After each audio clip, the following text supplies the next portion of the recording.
संसद के बजट सत्र के दौरान लोकसभा और राज्यसभा से पारित होने के बाद वक्फ संशोधन विधेयक को अब राष्ट्रपति मुर्मू की भी मंजूरी मिल गई है। राष्ट्रपति की मंजूरी के बाद ये विधेयक अब कानून बन गया है। केंद्र सरकार ने इस बाबत अधिसूचना भी जारी कर दी है।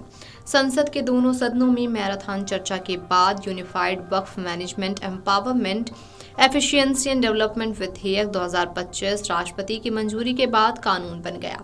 राष्ट्रपति द्रौपदी मुर्मू ने इस विधेयक को शनिवार देर रात अपनी मंजूरी दे दी। इस विधेयक को राष्ट्रपति की मंजूरी के बाद सरकार ने अधिसूचना के माध्यम से अधिसूचित कर दिया।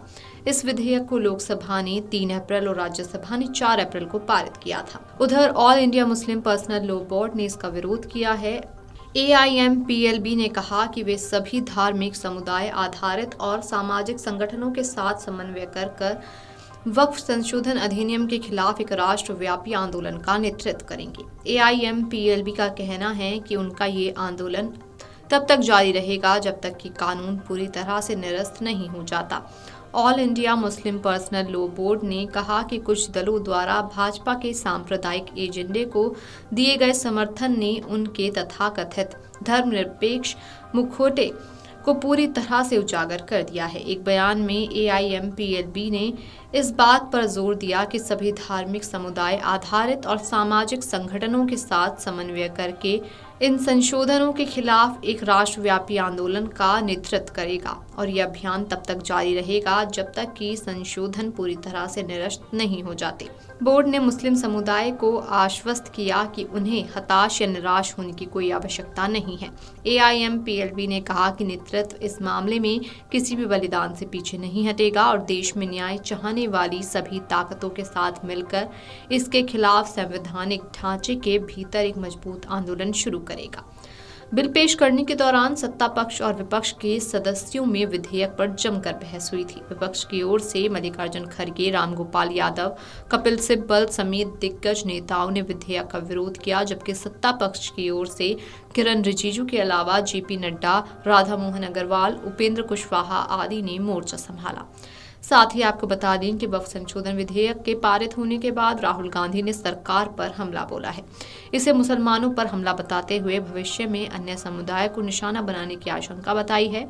विधेयक पर कांग्रेस सहित कई विपक्षी दलों ने कड़ी आपत्ति दर्ज कराई है और सुप्रीम कोर्ट जाने की बात कही है। एक रिपोर्ट में दावा किया गया है कि RSS का ध्यान अब कैथोलिक चर्च की जमीन पर है, जो इस विधेयक के बाद की चिंताओं को और बढ़ाता है। दरअसल करीब 12 घंटे की मैराथन चर्चा के बाद वक्फ संशोधन बिल लोकसभा में पास हुआ। लोकसभा में बिल के पक्ष में 288 वोट पड़े तो वहीं इसके खिलाफ 232 वोट पड़े। वहीं राज्यसभा में वक्फ बिल के पक्ष में 128 और विपक्ष में 95 वोट पड़े। राज्यसभा में कांग्रेस को बोलने के लिए 45 मिनट का वक्त दिया गया था। लोकसभा में इस बिल पर चर्चा के दौरान जमकर हंगामा देखने को मिला था। इसे अब राष्ट्रपति को भेजा गया और राष्ट्रपति की मंजूरी भी मिल गई है। वक्फ संशोधन विधेयक पारित होने के बाद कांग्रेस अध्यक्ष और विपक्ष के नेता मल्लिकार्जुन खड़गे ने भी सरकार पर हमला बोला था। उन्होंने कहा कि विपक्ष ने बिल पर अपने विचार रखे, लेकिन सरकार पहले से नकारात्मक रुख अपनाए हुई थी और इसे जबरन आगे बढ़ा रही है। मणिपुर हिंसा पर बोलते हुए मल्लिकार्जुन खड़गे ने कहा कि राज्य में हालात बदतर हैं, सैकड़ों लोग मारे गए हैं, महिलाओं से अत्याचार हुआ, घर जलाए गए और स्कूल कॉलेज भी अभी बंद हैं। उन्होंने आरोप लगाया कि केंद्र सरकार समाधान देने में विफल रही है और खुद प्रधानमंत्री को मणिपुर जाकर इस संकट को सुलझाना चाहिए। Video desk amarujala.com। अगर आप ये वीडियो YouTube पर देख रहे हैं तो हमारे चैनल को सब्सक्राइब कर बेल आइकन दबाएं और Facebook पर देख रहे हैं तो हमारे पेज को लाइक करें। 8 मिलियन प्लस सब्सक्राइबर, आपके इस भरोसे के लिए बहुत धन्यवाद।